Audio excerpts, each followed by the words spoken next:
What's raging, gamers? Welcome to Rage Quit Video Game Talk Show. How you doing, HenricK the Wreck? You know what time it is. It's time to rage. That's right. We got so much to discuss during this jam-packed episode. But before we even begin, we always like to start off the show with a bang and show you guys a lot of viral content that is circulating all across the World Wide Web. So let's get it. Video games are a beautiful art form that mirrors life, except, you know, with way more respawns and significantly fewer consequences for stealing cars. And most people wouldn't dream of committing half the diabolical acts that they pull off in video games, but every now and then a moment pops up that reminds us maybe, just maybe, being a decent human outside of games isn't such a bad idea. He just farted in my face. I was trying to pickpocket him. Okay, I'm getting off this game. Okay, he did. Okay. What kind of self-defense is that? He started to question his life choices. You know, you never know when it's going to backfire. Literally. So yeah. Let's go ahead and dive right on into the comments, because the first one says, the greatest self-defense, it were cut. So who would have thought that if you wanted to stop anybody from pickpocketing you, it's not getting pockets in your shorts or pants with zips or buttons. Maybe just give them a good, just a wet one. Yep. Just go take a trip to Taco Bell, get some of that order you got from there at Taco Bell, and scarf that down. You'll be good. Do you get a Baja Blast with it as well? You know, to just kind of add a little bit more flavor. Yeah, you got it. When you go to Taco Bell, you got to. Yeah, and some hot sauce. Need some hot sauce in the pocket. Yep. The next one we got here is Unk about to have pink eye after that. Oh, so it works better than pepper spray. Yeah, that's emotional damage on top of physical. Yeah, actually, those, like pepper spray, you can wash it out with some water, maybe milk, drowning your face into it. But yeah, pink eye, man, that could scar you. You got to walk around with that. Shame. Yep, Shame exactly. on you. And then that boy tooted to avoid being looted. So, you know, maybe there are some benefits for letting out a quick fart every once in a while. Maybe that can keep it's natural, you know. Yeah, it might keep your girl or, you know, your significant other from taking the controller from you when you want to play games. Just give them a little and then you might be all right. But hey, you know, Dark Souls, I'm amazed. You know, everybody, you know, as much as I like to clown on remasters and remakes a lot of the time, but it is great, HenricK, right, to revisit some of the great past games. And, you know, Dark Souls is special because it doesn't just test your skills. It's a test your patience, your sanity, and your willingness to keep going after being absolutely demolished for the 50th time. Why do we continue to keep putting ourselves through this pain? I sometimes never know the clues, but every now and then the game throws you a bone, like this gamer who couldn't have been luckier if they tried. I mean, like, seriously, like they might as well have found a bonfire and won the lottery at the same time. You only know what I'm talking about if you played Dark Souls.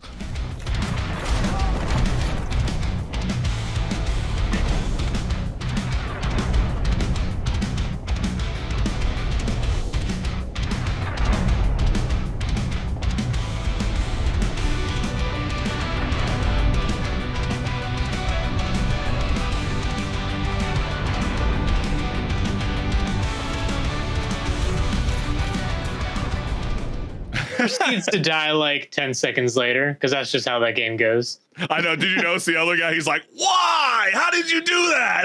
Right when he walks up. Well, let's go ahead and dive right on in. Like the first comment says, would have been the nastiest message position. My heart would have been racing so freaking fast. I don't even know if I could even comprehend even thinking where the button is even at to place a message, right? Hey, that would have been a real cool message to see, though. It's just like, how did it get there? What's going on? Hey, well, at least he's able to clip the footage. Well, let's go into the next one. A real Souls fan would have left the message. All right, we get it, man. I mean, the Dark Souls community is like the worst. I mean, give the guy a break. Chris, you did not see clearly all the messages and all of the Elden Ring messages being like Fortnite. Because it's just a joke. You know, you leave a bad message or you say like treasure ahead. And there's nothing there, actually. Just to troll somebody. Yeah. And then even Dark Souls was like, all right, I'll let you have this one. So, I mean, it's so thoughtful, from software games. Just this one time. Yeah, just this one time. But yeah, you ever notice with frag grenades, semtex, and shock grenades, yeah, sure, they get the job done when you're playing your multiplayer games. But kill cams exist purely to remind you that sometimes you're not just losing, you're getting cooked. And case in point, this Call of Duty Black Ops 6 player who took a pizza cutter to new heights only to have it ricochet back from outside the map like a cursed deep dish. I mean, talk about some extra cheesy way to go.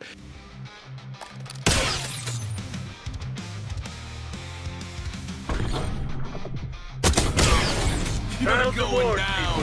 This shit's far from over.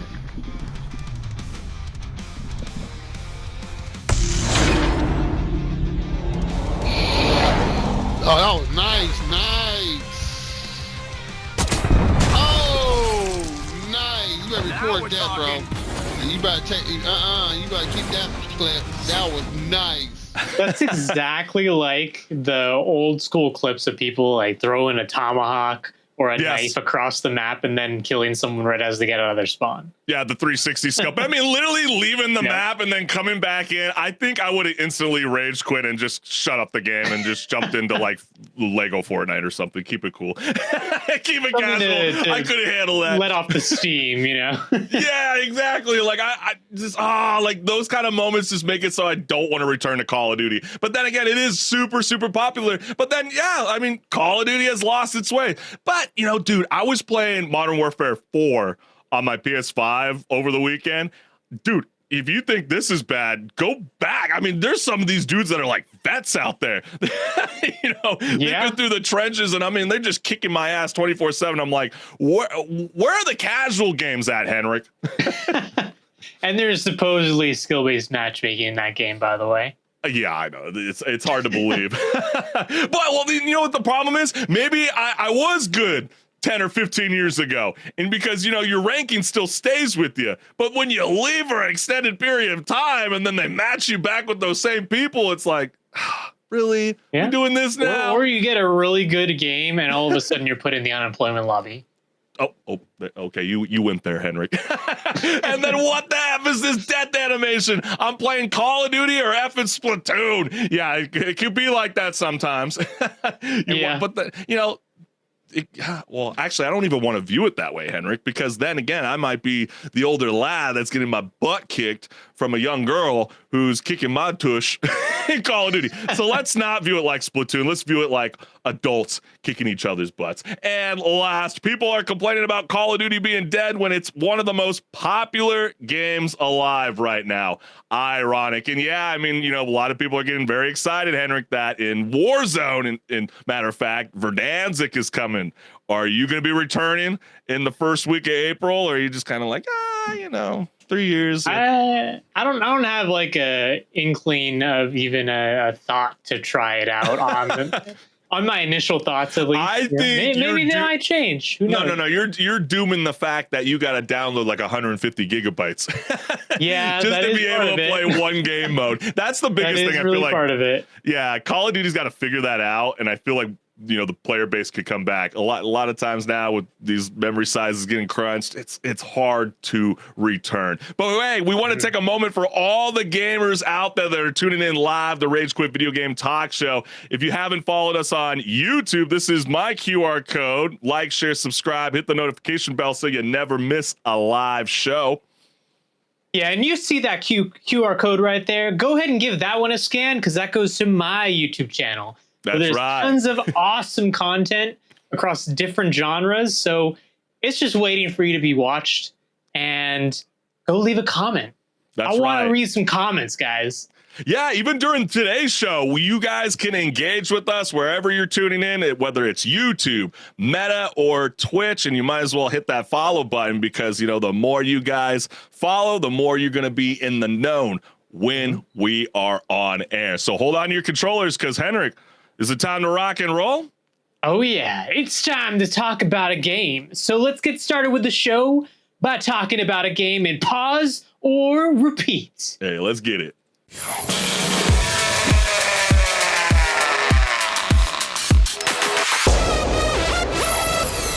everyone, this is Pause or Repeat. Here we figure out whether a game is really worth your time and money. Today's game is Order 13. Order 13 is an indie game that received a little bit of attention around its release on March 10th. However, it has mostly flown under the radar despite getting a very positive review rating on Steam. So with that being said, let's dive into what makes it good or bad, starting first with the gameplay.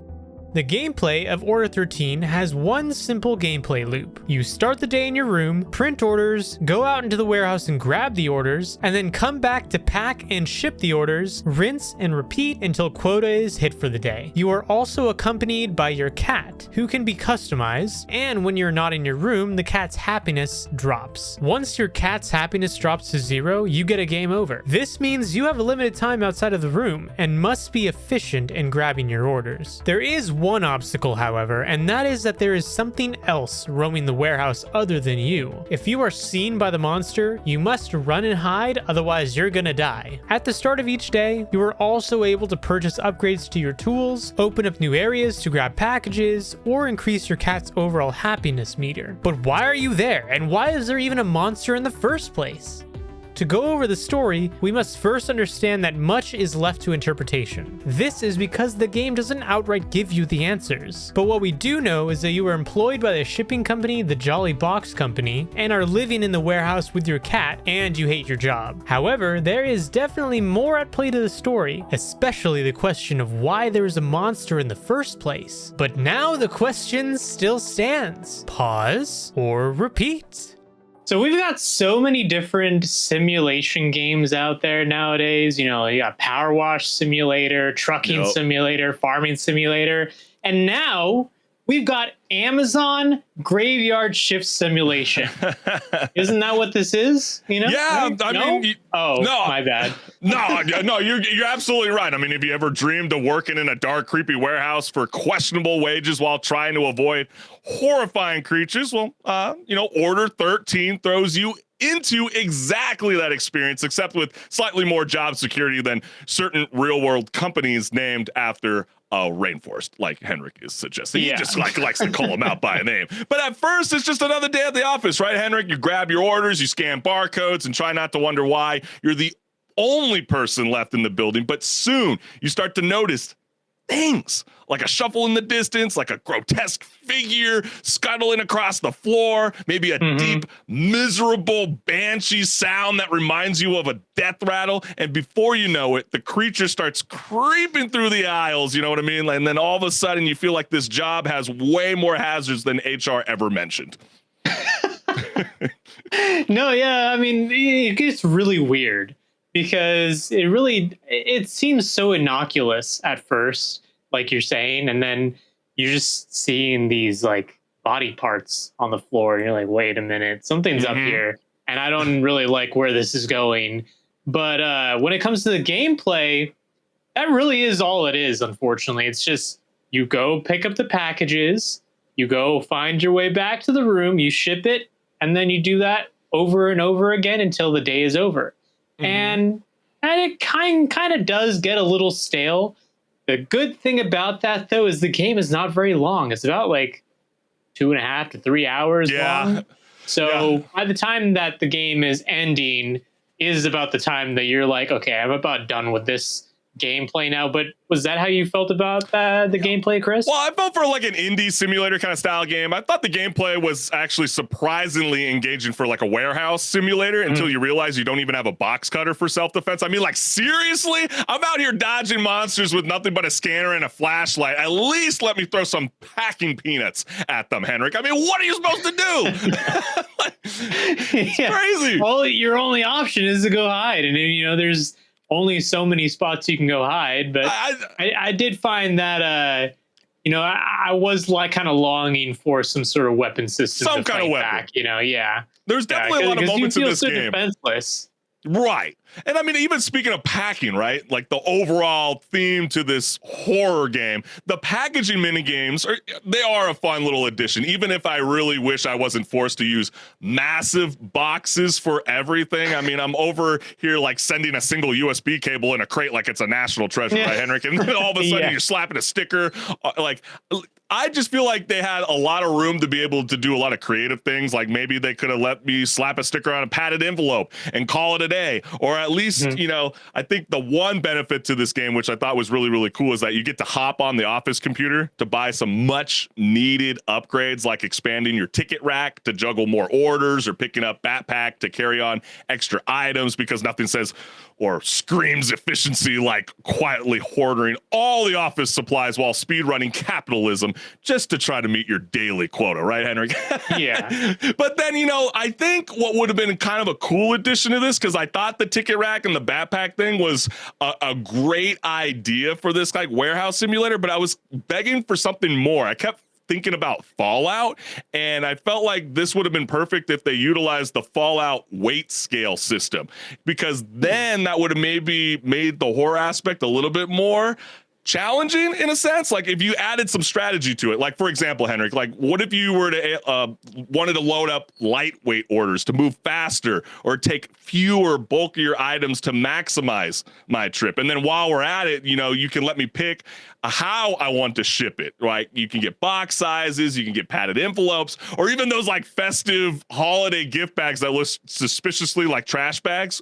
You know what I mean? During the holidays for Amazon. Yeah. So I mean, nothing's, you know, is something. Nothing's more sweeter than sending grandma's hand knitted sweater in a sack that screams curbside pickup, right, HenricK? Yeah, no, I did kind of feel that way as well, at least when it comes to the packing side of things, where, yeah, it does feel a little silly to be packing everything in the same size box. And I would have actually been okay if they had implemented some sort of mechanic where when you print the order, it starts to maybe at like the 3 or 4 day mark, you start to get specific packaging orders as well, where you need to pack something a specific way. And if you don't, you're going to get docked points or money, I guess. Things like that. And yeah, it feels like they definitely could have done that. But at the same time, I know that probably wasn't the point. The point probably wasn't to make the game harder than it is, because it's just trying to deliver that horror atmosphere, as well as leave this sort of mystery in the air of like, why are you there?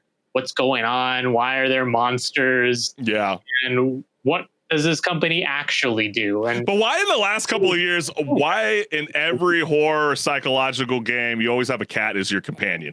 Like it seems like that's a common thing. My number one thought was Stray. Like the minute I started playing, I'm like, oh, that's the cat from Stray. I mean, they're always become the true emotional anchor, and you know, a lot of the times it's. I mean, I named mine after my real life cat, because why not, right? You know?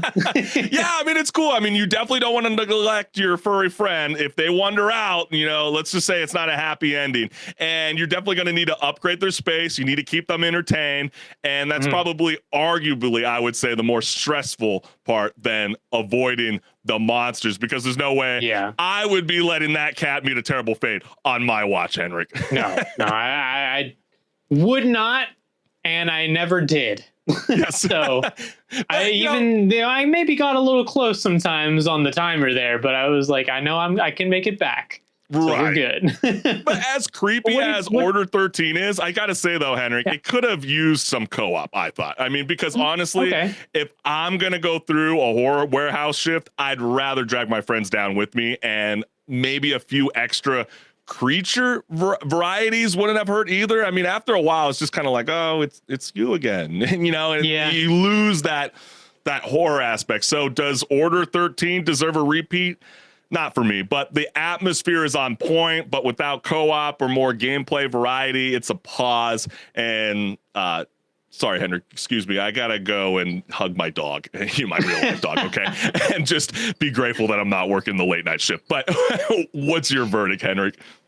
Yeah, this is unfortunately a pause for me as well, but as a standalone story, or game rather, to just pick up and have a 3-hour experience one time through, it's actually not that bad. I'd say it's something to maybe pick up on a sale, when it's maybe only a couple dollars, because that couple dollars stretches out to 3 hours about. So you're getting a pretty good deal for a pretty nice, chilling, atmospheric experience, really. And I enjoyed it. I just don't really feel like there's a need for me to replay it. Yeah, and I feel like, this is a really, really cool game. You got to always support indie gaming, but we want to hear from you, the gamers. Is this a pause to play something else or a repeat for endless fun? You let us know what's good, but we got so much more left here on Rage Quit Video Game Talk Show. So HenricK the Wreck, are you ready to rock and roll, my friend? Oh, yeah, we got plenty to talk about this show, so why don't we just get started, right? I'm so excited. Come on now, Andrew, let's get it going, baby.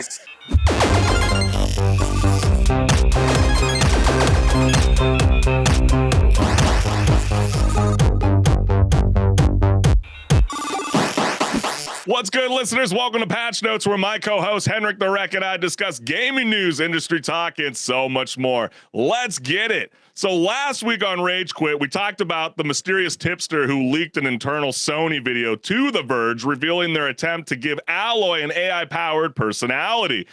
Plot twist, it barely had time to say, "Hey there, traveler," before YouTube hit it with a copyright claim so fast you'd think it triggered a boss fight. And now, Aloy's original actor, Ashley Birch, which we said last week, we weren't really sure if she even knew about it. Come to find out, she had no freaking clue. And Guerrilla Games, right, and Guerrilla Games, the creators of Horizon Forbidden West, assured her this wasn't an active project, but she's still side-eyeing the future of the industry like it just tried to sell her on a live service subscription. So if you haven't heard what she had to say on TikTok, Get it right, Chris. Get it right, man. I know it's like Twitter, X, whatever. You knew what I was trying to say. You got to keep all those in mind. Well, let's go ahead and take a listen. I wanted to talk about AI Aloy. I saw the tech demo earlier this week. Gorilla reached out to me to let me know that the demo didn't reflect anything that was actively in development. They didn't use any of my performance for the demo, so none of my facial or voice data. SAG-AFTRA is on strike against video games because of AI, because this technology exists, because we know that game companies want to use it. We're asking for protections. Currently what we're fighting for is that you have to get our consent before you make an AI version of us in any form. You have to compensate us fairly, and you have to tell us how you're using this AI doubled. I just imagine a video like this coming out that does have someone's performance attached to it, that does have someone's voice or face or movement, and the possibility that if we lose this fight, that person would have no recourse. That possibility, it makes me so sad. It hurts my heart. I love this industry and this art form so much. I believe that we deserve to be protected. So I'm gonna keep fighting. And if you're in the games community, I hope you do too. Isn't that so wild that she just didn't even know? They just did this without telling her. And I'm sure so many people were waiting for her to speak out about it. Oh, absolutely. We called her out. We were like, what the hell, Ashley? Like, did you know about this? And if you did, like, where's your stance on this whole AI thing? But apparently that's not Ashley's voice. So how does it sound exactly like her? Is it witchcraft? Is it a highly trained parrot? Is it a long lost twin? Or is it just AI doing what AI does best? Making things weird. So with AI sinking its teeth deeper into game development, like a microtransaction, you can't avoid. Gamers had plenty to say about this latest twist with the following. So let's go ahead and dive into the comments. So the first one that we got here is, they made a game about AI destroying humanity, but don't see the irony in this. That exactly. Yes. I know, but even last week I said, if you're going to test an AI model on any of the Sony characters, it would be Aloy. But wow. Yeah, I know. The jokes write themselves. Yeah, I mean, it all comes back around. And then I want AI to do my laundry and dishes so that I can do art and writing. Not for AI to do my art and writing so that I can do my laundries and dishes. Yeah, no, that's a good point. I mean, it's not so I can have enough time to be able to do chores. Yeah, I thought it was supposed to do the monotonous things you don't want to do, but then leave the fun stuff for you to do. Right. Yeah. I mean, AI can be a very good benefit for a lot of creative endeavors, but when you're being sneaky and kind of snaky in a sense, kind of like how Sony's been doing this, and on top of it, Guerrilla Games too, especially not informing the person that brought that character to life. Yeah, that is definitely a bit scummy, especially considering how SAG is in strike right now. But let's go into this comment.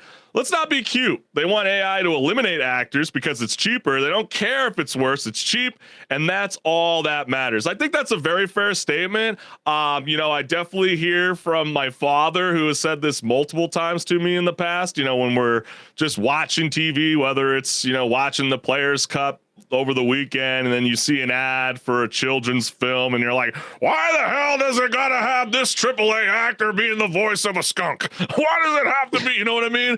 And the people, they get so upset why these budgets become so large for these animation films, but then it's like, yeah, they put the name there, like a Will Smith or whoever, Steve Carell, to try to draw you into the movies. You know what I mean? So yeah, I mean, the minute you start offering people that you're not familiar with, wouldn't it open up the door for other studios to start to get creative and use AI voices? Oh, wait, matter of fact, that's already started, HenricK. You hear the news with the Electric State with Millie Bobby Brown and Chris Pratt, and, the Russo's response saying that. No, I didn't hear about that. You didn't hear about this? How they have been speaking on voice modulation that's used in a $300 million film for Netflix, and how they responded, HenricK, was, well, if your 10-year-old daughter can jump on TikTok and use the same tools that we can, why is it a problem?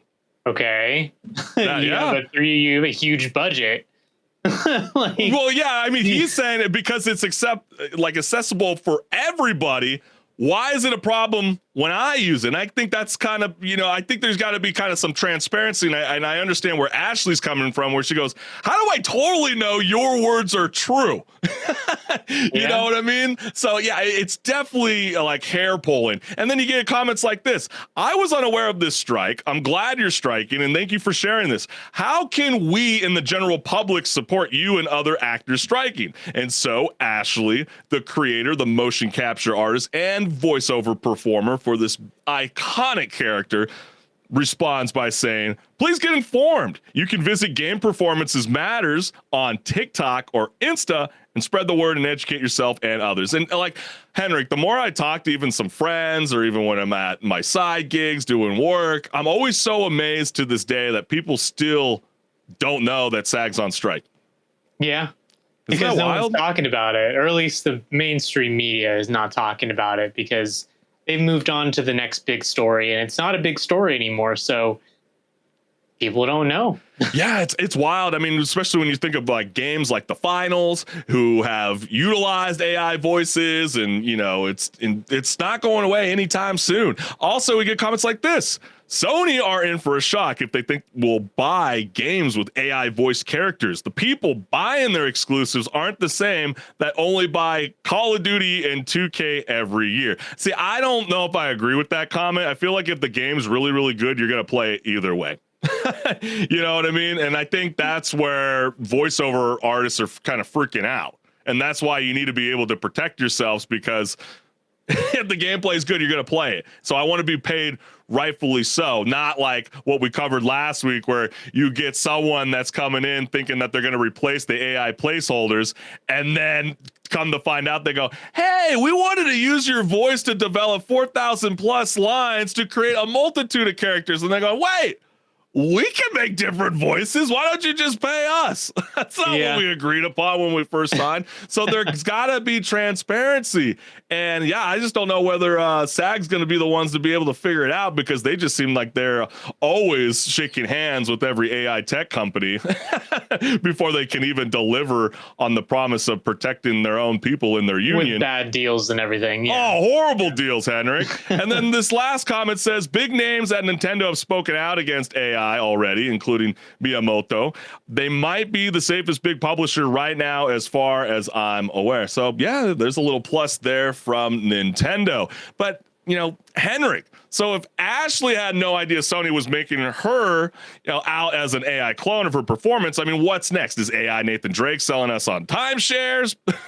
But seriously, if the person who literally brought Aloy to life through voiceover and motion capture wasn't in the loop, how do you even begin to create protections against AI when the tech is evolving faster than the industry can figure out what to do about it? Well, this is the exact reason why there hasn't been a deal with SAG-AFTRA yet, because they know that the deal's not going to be up to what they want it to be.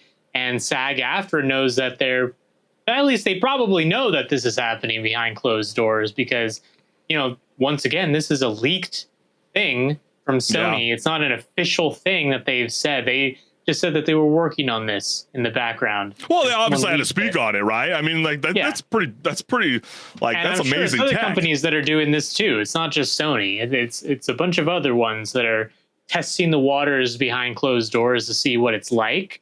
Yeah. You can't do anything yet because there's nothing in place legally for them to do it yet, but they would like to.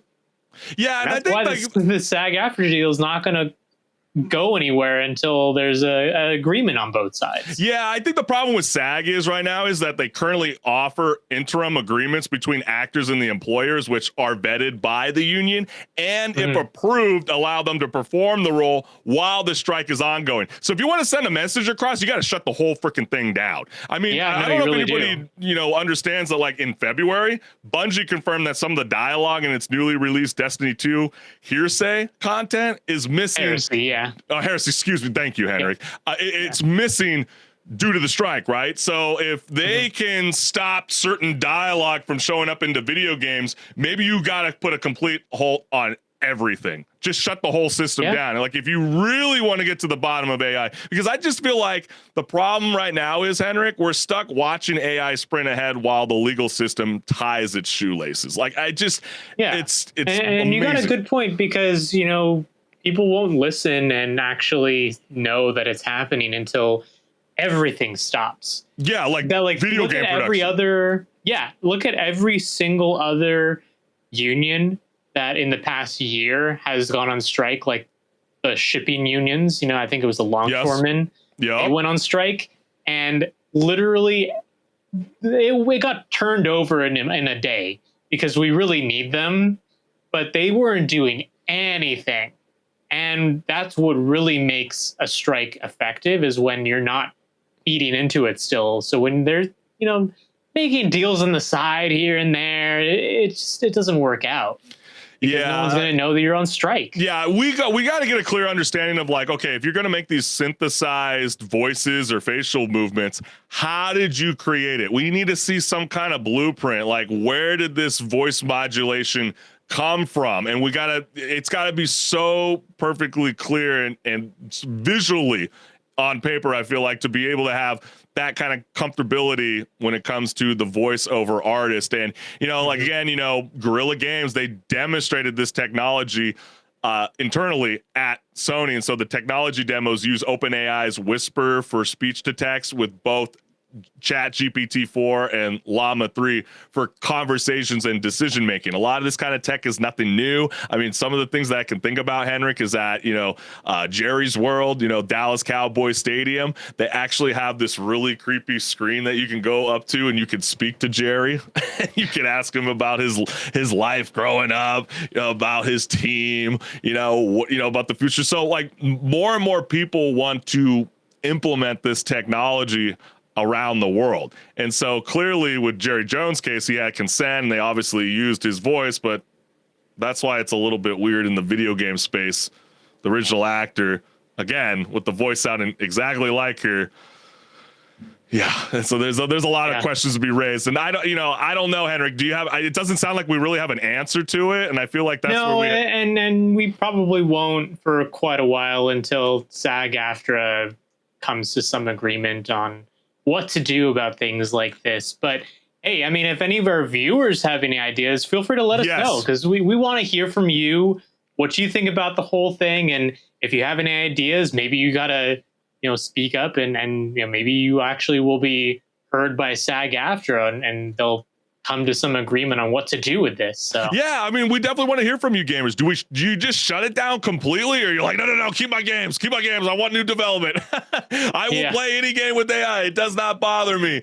Let us know what's good. But hey, HenricK, I know this is definitely catching a lot of gamers' attentions. Break it down. Oh yeah, it's catching my attention because I love horror games, and I do really love the Silent Hill games, especially. I'm glad to see them back. And Konami wants you to know that Silent Hill F isn't just scary. It's a full-blown emotional gut punch.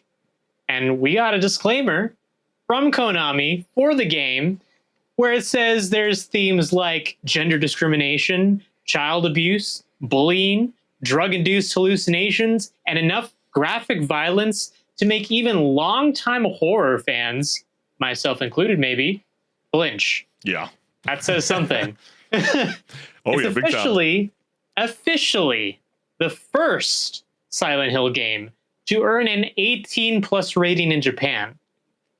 Makes you question what? Yeah, you kind of wonder where they're going with this. Like, what's going to be in this game? Yeah, I know, right? Yeah, so the game is set in the 1960s setting of Japan, and it follows a teenager crumbling under the crushing weight of expectations because apparently supernatural horrors weren't enough pressure. Yeah, right. So the reveal trailer, well, let's just say she's having a worse school day than anyone who forgot their homework.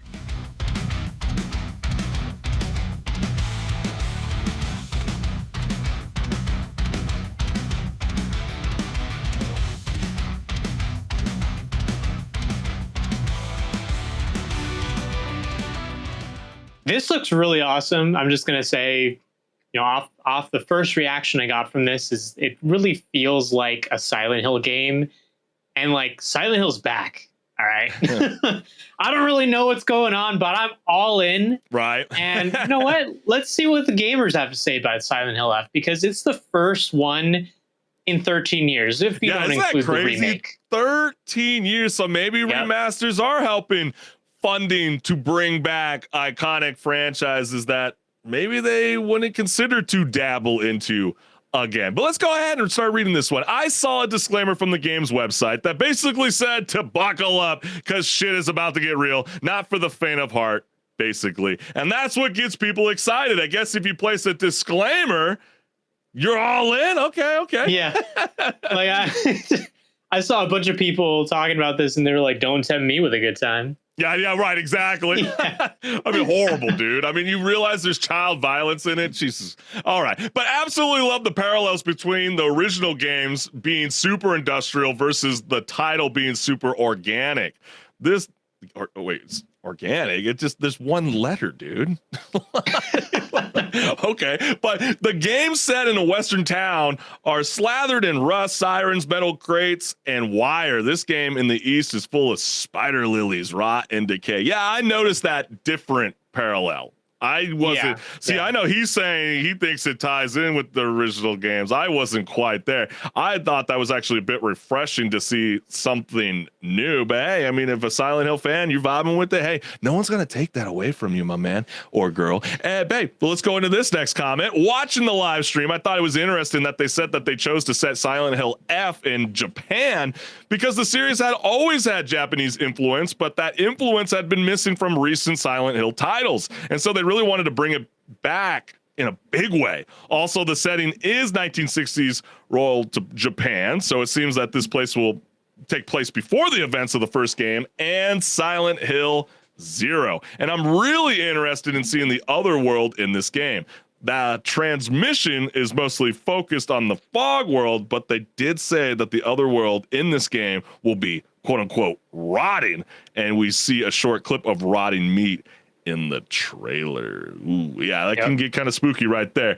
And then let's see with this comment. I see nothing wrong with this disclaimer. Companies and people in general need to make sure that they have their bases covered, even though they are saying it's historically accurate with the times. Ton of people will still be offended, I'm sure. Sad, really. well, of course they're gonna be offended. I mean, did you not see what they were rattling off? I mean, gender discrimination, child abuse, bullying, drugs. Hey, who knows if the kid's you. taking drugs, torture. They're warning what you're getting into. So, if you get offended, that's kind of on you. You knew what you were getting into.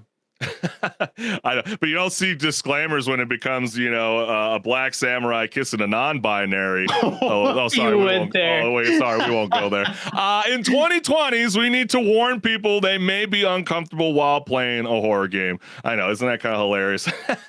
We're really doing this now. I mean, I feel like if I saw Rated M, I think I kind of have an idea what I'm in for. And then last, it seems to me that Japan made the game they wanted to make, and then KONAMI of America saw it and was like, oh shit, we gotta put a disclaimer on this so that we don't offend a tiny minority of people who have mental illness. What, America is the tiny minority that's getting offended by it? Wasn't it the people in Japan that were like trying to go after Assassin's Creed Shadows? They were all upset that, there were certain landmarks that were being portrayed historically and accurately to some of their iconic buildings, and they're like, oh, it's getting all thrashed apart, and you can use your sword against other people. I don't know. I think the game's called Assassin's Creed.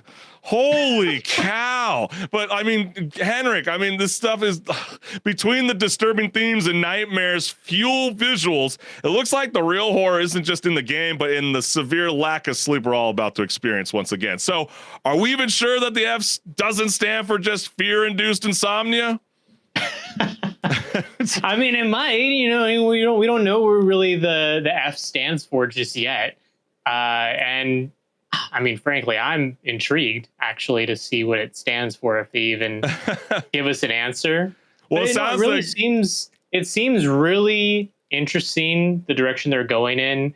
I love the whole like rotting aesthetic they've got going on, and I'm sure there's some Japanese folklore to add to the chaos as well. So yeah, this is going to be a game that I keep my eyes on for sure. Yeah, I'm there with you. I think, even the ESRP's rating description is even giving us a little bit more detail about this game. They're saying that there's some cutscenes that show, quote unquote, gore and more intense acts of violence, including a character that's getting burned alive. There's going to be a woman being branded with the hot iron, and a character cutting someone's face open. Okay, that sounds like Silent Hill to me. Are you excited to play Silent Hill F? Do you think it's long overdue, or are you just like, man, I'm kind of like sick and tired of constantly recycling the same old jargon? We need something new out there in the world of all things video gaming. Let us know what's good, right? Yeah, I mean, are you feeling that this is going to be a hit or not? Let us know. Yeah, and I know Konami didn't share a release date for Silent Hill F, but it will be available on the PlayStation 5, Xbox Series XS, and PC. So sorry, Nintendo, again. It's just like Nintendo keeps getting left out. I don't understand. Not be for that crowd, that demographic, Oh, so we're going there. It's the kid-friendly platform. Oh, sorry, I forgot. But hey, let's go and start to switch the topic of conversation, because Xbox thinks AI can turn you into a gaming pro, because clearly skill issue is now a software problem.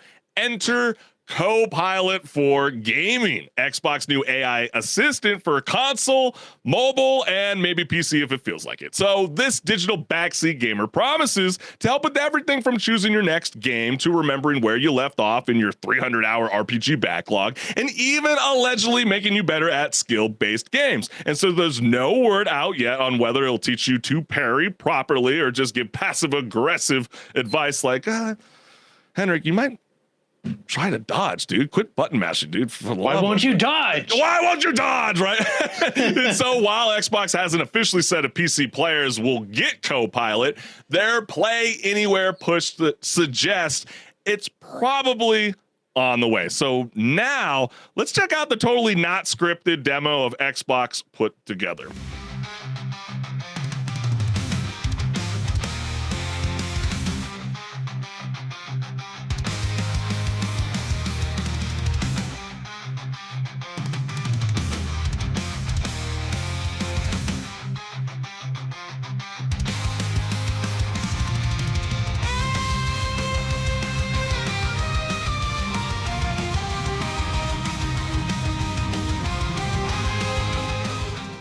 don't know if this is something people want, to be honest, but What? they're going in some direction, that's for sure. Yeah, I think We do- just stick to the whole we do play have- anywhere push. so many things that they're trying to throw into Windows, and I don't know if people really want all of it. But I do think it's, I gotta say though, HenricK, I mean, remember when we were covering Electronic Arts and how they were super excited for their whole AI push and how that will, be a creative tool for the players to be able to create their own stadiums and lively environment and be able to build their own meta amongst their own little universe space, you know what I mean? And so they put on a scripted demo. Why is nobody on the internet calling out Xbox and Microsoft for just pushing this Copilot for gaming when essentially that's all just a bunch of graphics on screen? None of it's even real at this time, but that did not stop gamers from commenting on Xbox Copilot for gaming with the following. So we have, do we really need AI for this? There are countless great content creators on YouTube and articles that offer much more precise instructions that don't require 10,000 rainforests to be wiped out.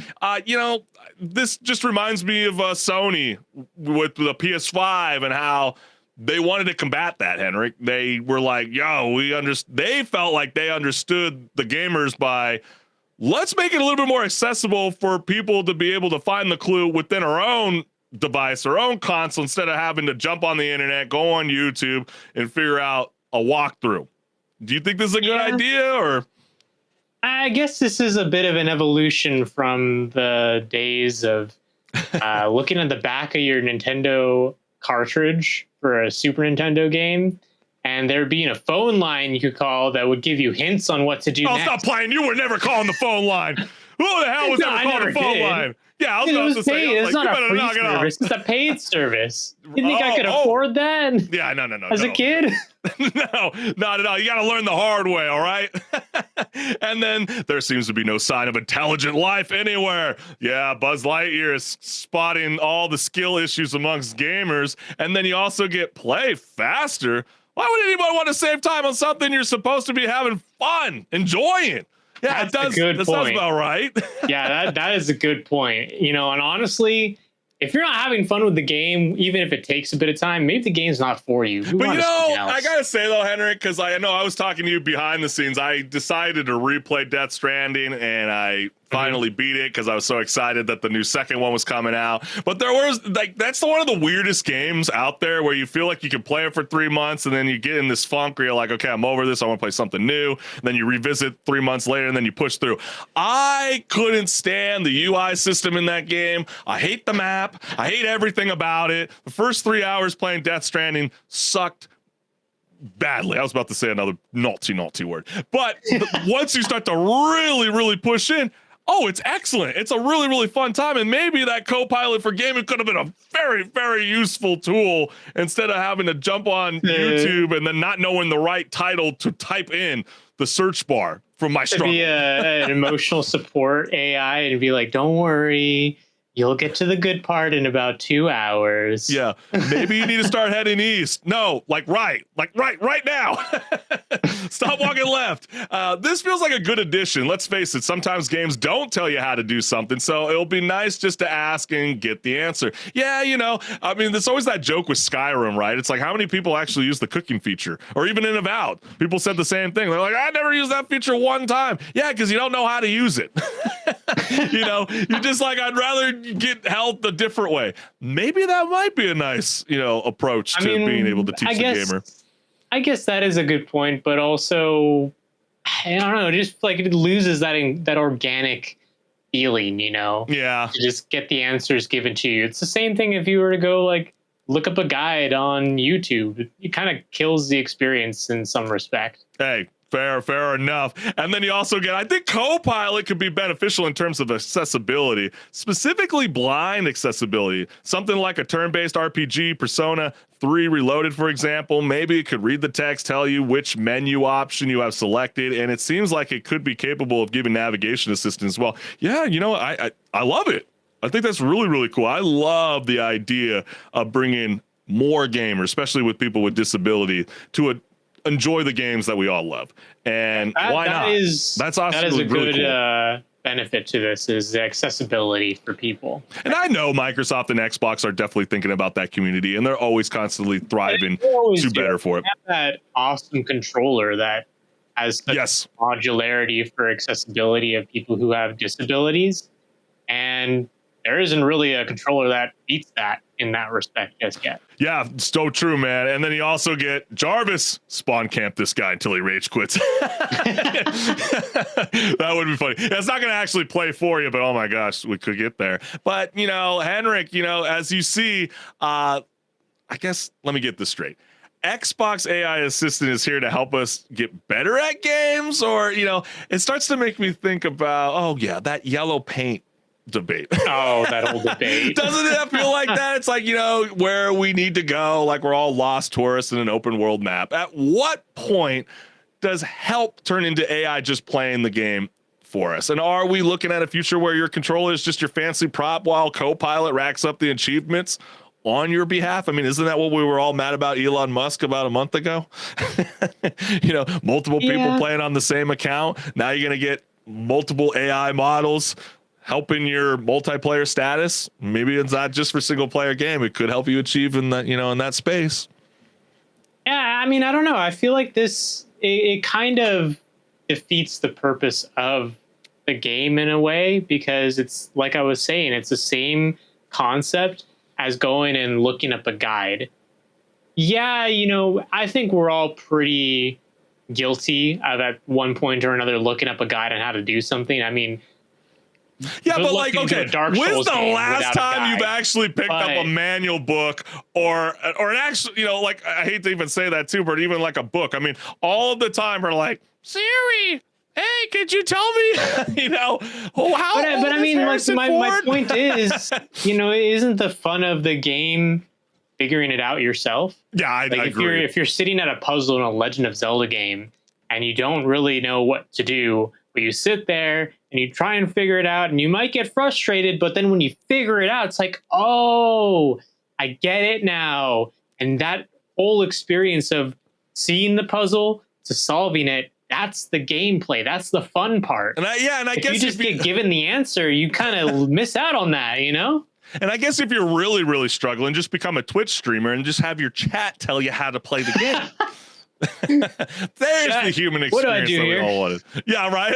Jarvis, chat. Are you with me, chat? But yeah, I mean, it's gonna get really, really interesting where Microsoft goes. I know some of the expansions of existing features are being implemented, like adding the save file recap as you download games to your Xbox from your phone, or let's say suggesting new titles to play next. That's like kind of really nothing new, but Copilot can give Minecraft game tips. That's what they're claiming. It can help you retrace your steps to find ores you missed in your peripheral vision when cheats are enabled in game. So like you can literally let the AI retrace your steps. And as you can see here, you know, there's a lot of little handy dandy tools. You don't have to just use your console. You can go directly to your phone if you feel like there's too many pop-ups taking over your screen as you're trying to cluster. Yeah, like I can't stand all that. And so, yeah, I mean, you know, you're going to get a lot more people pushing for these kind of incentives. As you can see, this is Age of the Empire 2. And so what's the best way to take out, you know, the whatever the hell it's saying, the beast? So, yeah, I mean, some of these tools might be kind of cool. I don't know if it's going to be gravitating for everybody. I say, why not try it?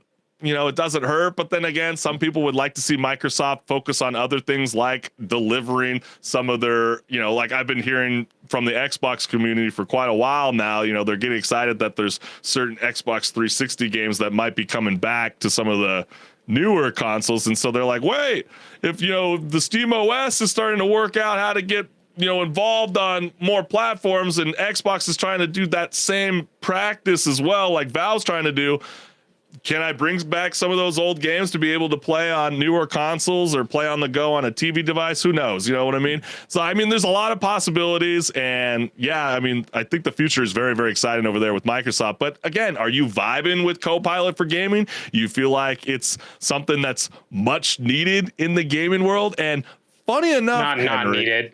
Not needed. Oh, well, I gotta say though, HenricK, this is quite the transition, because this seems to parlay very, very well with our next feature that we got coming up right now. Oh yeah, because we do have another Reddit showdown, and this one is a real gem. A gamer just realized they've hit the quote back in my day I know, right? phase of life. When I was a wee lad.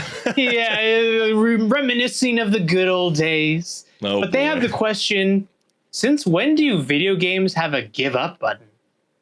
Buddy, that's not a button. That's just life sneaking into your gaming experience. Damn, HenricK, okay. So let's see what gamers have to say with the following comments. Yeah. I know that they're roasting this guy. Oh my gosh. Yes. Let's go into the first one right here. How the F is it 36-0 after the first quarter? It's 4-minute quarters too. This is Madden 2025. Yeah. The opponent would literally be losing by less if they just knelt every play. It's so funny because I felt like I was pretty darn good at Madden 24, and then I just recently got Madden 25, and then they changed the whole kicking situation. Oh my gosh, HenricK, talk about rage quitting. Unbelievable. When you start getting your blood pressure going up and you're starting to get hot and you're getting pissed off over a video game, it is time to hit the surrender and give up button. It's an amazing tool. I don't care what anybody has to say. And then you get comments like this. Not a give up option, but the first time I remember a prompt that says, quote, "You seem to be having trouble here. Do you want to lower the difficulty?" End quote, was in the original God of War from 2005 and Devil May Cry 3 for me in a follow-up comment. How did you feel when that happens? You know what? It's a realization that you've got a skill issue and you got to get better at the game. I can't stand it, HenricK. I can't stand that feature. It's like, show that to me every 30 deaths, not every 5 deaths. Let me humble myself and play a game. But you know what this would actually be nice in? Online poker. Can I get a give up on? Can I walk away? Can I get my money back? Do I have to put another hand down? No, just kidding. Another one says, since forever, it's just usually been the power button or Alt plus F4, followed by throwing the controller at the console. That's a good point. A lot of people do just rage quit and pull plug immediately the second that they get any inconvenience in a game. Yeah, or it's just like your little cousin. You just pull the plug out from the TV. Yeah, man. You just gotta give up, man. Time to go. And then the next comment we got here is, oh no, user-friendly game design. Yeah, I know, right? You can never get it both ways. And only thing I've seen like that was in GTA 5. So it's been since at least 2013. Oh, you failed a mission 3 times? You want to skip? Sorry, homie, don't play like that. Yeah, I mean, that who plays story single player games just to skip that? But then again, I know you're a guy that doesn't like to read all the lore in every book. I understand that. I don't usually do that all the time as well, but it's understandable if you want to skip the cutscene because you've already played the game one time and you don't need to see it all over again. But if you're playing it for a first time playthrough, how dare you? Dare you give up? And last, games have had quote unquote give up buttons for a while. Back when I played CSGO for a local tournaments for over 10 years ago, there was the option to vote for surrender. Sometimes a match is just lost and you feel like there's no point in dragging it out when you could be playing a different match. So yeah, there's a little bit of people that are going back and forth, whether this has been around for almost 10 years. So HenricK, is this a helpful tool, or are we just one step away from the game offering us a juice box and a participation trophy?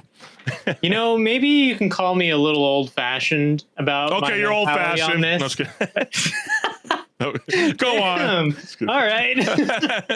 But I've been playing a lot of Marvel Rivals recently, and dabbling in competitive. Bro. How do you say Marvel Rivals? Marvel Rivals hasn't even been out for a whole year. All right, but let me get to my point, Chris. Okay, sorry. I'm sorry. So in the competitive mode of that game, you can surrender, but my mentality about this is no.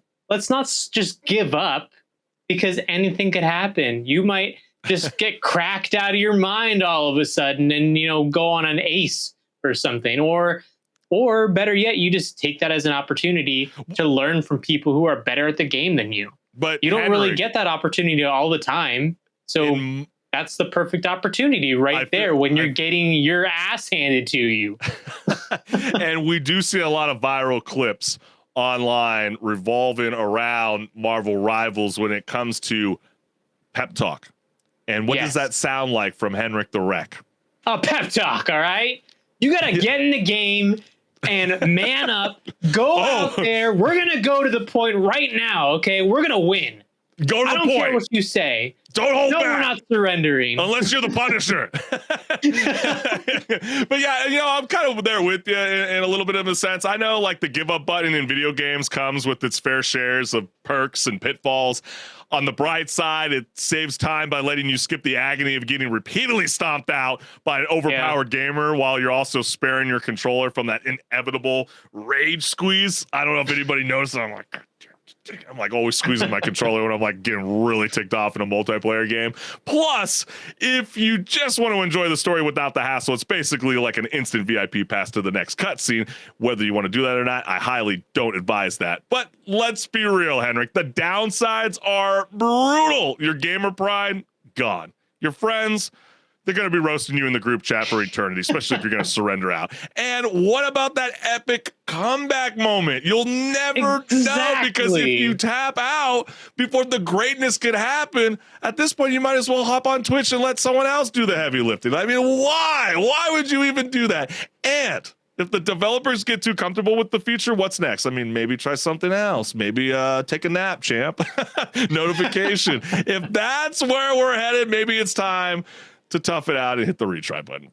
Maybe that'll be what the Copilot will do. Copilot for gaming. Be like, hey, I see you've lost your last 5 matches in Marvel Rivals. You want to take a break? Yeah, you want to go play Minecraft? Yeah, you want us to put the console on a sleep mode for 10 minutes and then we'll beep it on when you're ready. But hey, do you guys like the give up feature? Do you think it's a bit too much in a lot of games and developers are kind of getting a little bit lazy? Or, you know, that's only speaking on the single player route, but in multiplayer, do you hate it when it's like one person shuts the whole match down just because they're a dingleberry and they suck at what they're supposed to do for the squad? Let us know what's good. But man, HenricK the Wreck and I, we had such a blast with all the gamers out there around the world tuning into Rage Quit Video Game Talk Show live every Wednesday night at 6 p.m. Pacific Standard Time, because without your support, gamers, this show would not be possible. We just want to take a moment again to highlight our QR code. So this one's mine. This will take you to my YouTube channel. Go ahead and hit the like, share, and hit the notification bell so you never miss a live show. Yes, and bask in the glory of my QR code that goes to my YouTube channel. There's tons of awesome content there just waiting to be watched. So go check it out. Drop me a comment and I'll read them. So what are you waiting for? Yeah, that's what's up. And so thank you again, gamers. We always love all the energy that you guys bring to us on a weekly basis. So enjoy the weekend, have some fun. I know some of you young lads are going closer to the spring break, so be safe, have some fun, drink lots of water if you're trying to do your thing, partying it out, and we will see you in the near future, fam. Peace. See ya.